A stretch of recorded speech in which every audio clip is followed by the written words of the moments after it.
નમસ્કાર ખેડૂત મિત્રો, મારું નામ ચૌધરી દિનેશ, સાગર બાયોટેક કંપની વતી હાર્દિક સ્વાગતમ।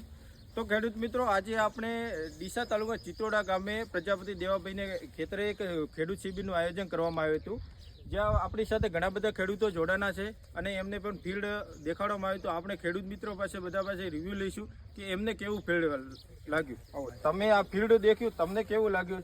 બહુ સારું લાગ્યું। સારું લાગ્યું ને? હા, સારું લાગ્યું। સાગર કિંગ બીજા ખેડૂતોને ભલામણ કરાય કે ના કરાય? વાવેતર કરાય? બીજા ખેડૂતોને કહેવાય ને?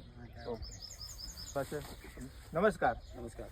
તમે આ ફિલ્ડ જોયું, તમને કેવું ફિલ્ડ બેગ લાગ્યું? સારું લાગ્યું? સાગર કિંગ નું વાવેતર આપણે બીજા તમે ખેડૂતોને ભલામણ કરશો ના લગાવે? કરાય ને? અને કરાવાય। તો ખેડૂત મિત્રો, આજે આપણે ઘણા બધા 30 થી 35 ખેડૂતોને આજે એક ફિલ્ડ ઉપર ગયા છીએ અને એમને રિવ્યૂ પણ આપ્યું કે સારું કે એવું વાવેતર કરાય। તો ખેડૂત મિત્રો, હું પણ તમને ભલામણ કરીશ કે તમને આવતી સાલ સાગર કિંગ નું વાવેતર કરો અને સારું ઉત્પાદન મેળવો। વસ્તુ